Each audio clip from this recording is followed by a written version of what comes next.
Hello and welcome back. As some of you may know, bought this bongo and been having some issues with it.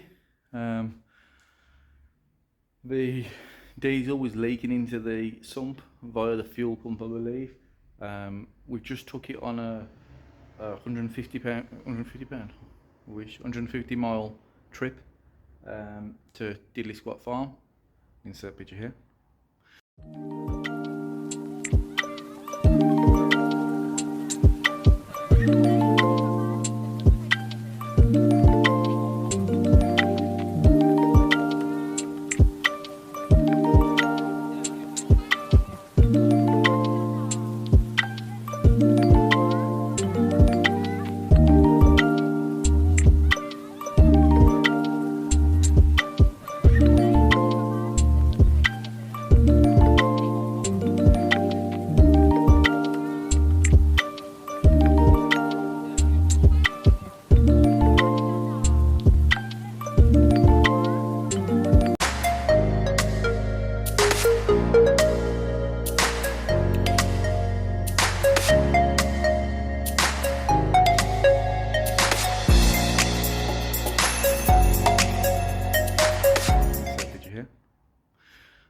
And we have, I checked the oil before we left and it was just below full.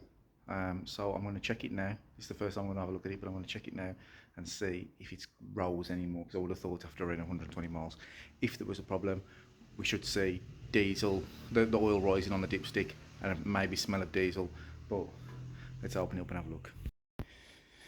So to check the oil on these things, it's an absolute nightmare. You can see a cable there and there. That's a solar panel that I fitted. Unfortunately didn't do a video on it, but there it is. That's the new solar panel. That'll keep the fridge charged, so the fridge can stay on. Obviously not when it's in here, but when we're out.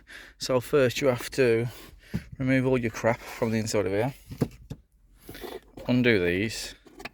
On there. Don't lose them. Take the ashtray out, and there's one there. Pop this centre console up, and put it out the way somewhere without losing all your loose change out of it. Should be okay there. And under here there's some clips, so this velcro's down. And right there we've got a clip.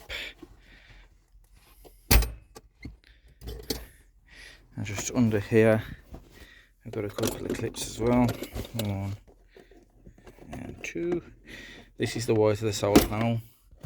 It was a quick job, that one was, because we was going away and we really needed it on there. So it had to be put together as quick as possible, which it was. And there's your dipstick. So I'm going to go and grab a rag and then we'll have a look what's on there. I'm going to try and do this with one hand, but it is the moment of truth. I'm hoping and praying it's still in the same position. We don't want more oil on the stick. It's a difficult one to read. This is. Let's just wipe it off there.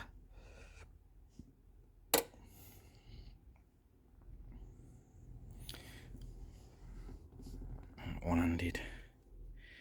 I'm really hoping that it's still in the same position, as my fix on the fuel pump hasn't worked. Let's get that back in there.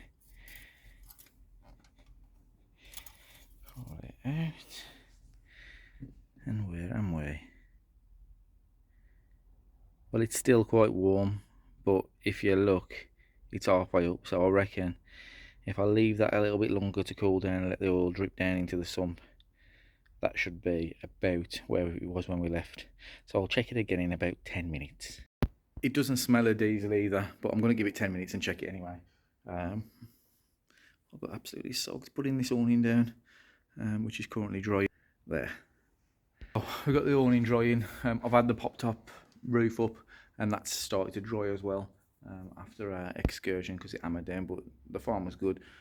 I mean, the queue was about an hour to get into Diddley Squat Farm on a Sunday morning. Well, we went on the afternoon. We thought it'd die down around 2, but it was still over an hour to get in there. When we got in there, pork pies are beautiful. Have a pork pie, but it's super expensive in there. The Hawks and Bay is pretty good as well. You can actually have a pint while you're in the queue. Because we was in the campsite next door, we could walk around, have ourselves a drink while we was in the queue, and there is a little bar in the back, and then walk back to our camper. But it's pretty strong, 4.8. Felt a bit tipsy in the line off one of them, so it's pretty good stuff. Anyway, give it 10 minutes, I'll come back and check that and we'll see what's happening.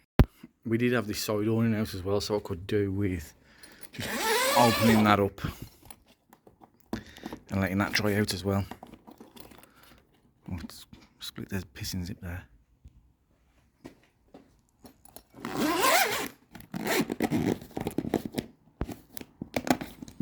This is tipping down when I was putting this in as well.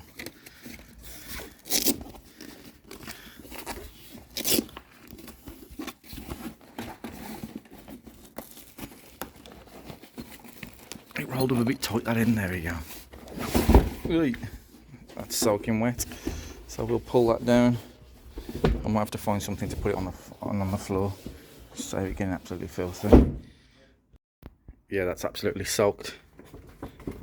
So Disco's coming handy to put that on. Right, it's been 10 minutes ish. So let's have another look where we am. The good thing is when I put it in and it still won't make completely and utterly up the stick like it was before. Up the stick. It was on that bend there. See the first bend? That's where it was. Right on that bend. So you can see how much more there was in it when I emptied it after the issues. When it nearly ran away and blowed up. Let's see now.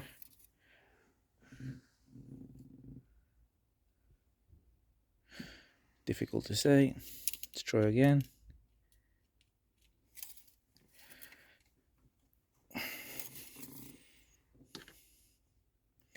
Yeah, it's just there. I've got a better view of it there. You can just see it there. So that's where the oil is. So the fix has worked. And we're all good. So it ain't that bad after all. I mean, buying a car, you think is all good. You've been told absolutely brilliant, and I'll do miles without a problem. It's been to Aberystwyth a million times. And then on the first outing, it nearly self-destructing by running away.